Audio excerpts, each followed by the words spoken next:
तर्ज है कि पान की दुकान पे जवान ये गोलई की, पान की दुकान पे जवान ये गोलई की, पान की दुकान पे जवान ये गोलई की। अरे पान की दुकान पे जवान ये गोलई की, अरे रोड हो के चाहे गली, दुकान बोला कैसे ना चली, दुकान वाली कैसे ना चली,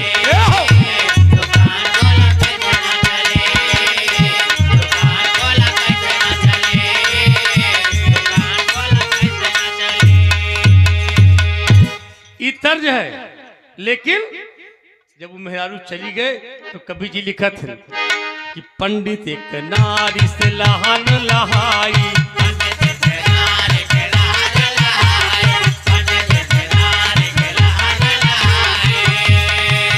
कहे सुन के बात गए चली,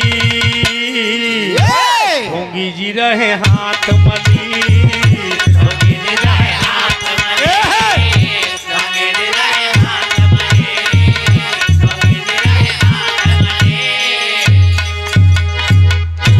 जब चली गए ते हाथ मले लागे और कथा इनके खत्म हो गए। कथा खत्म तो घर में जाके बैठ गई हो, सिकड़ी लिया लगाई हो,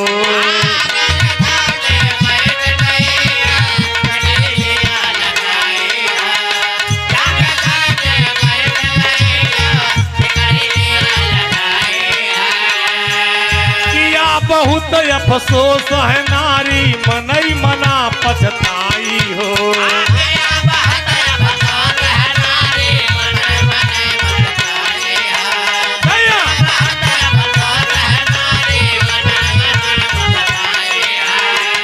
लेकिन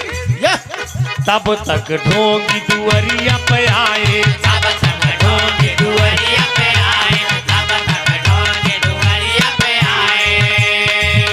अरे तब तक ढोंगी दुआरिया पे आए,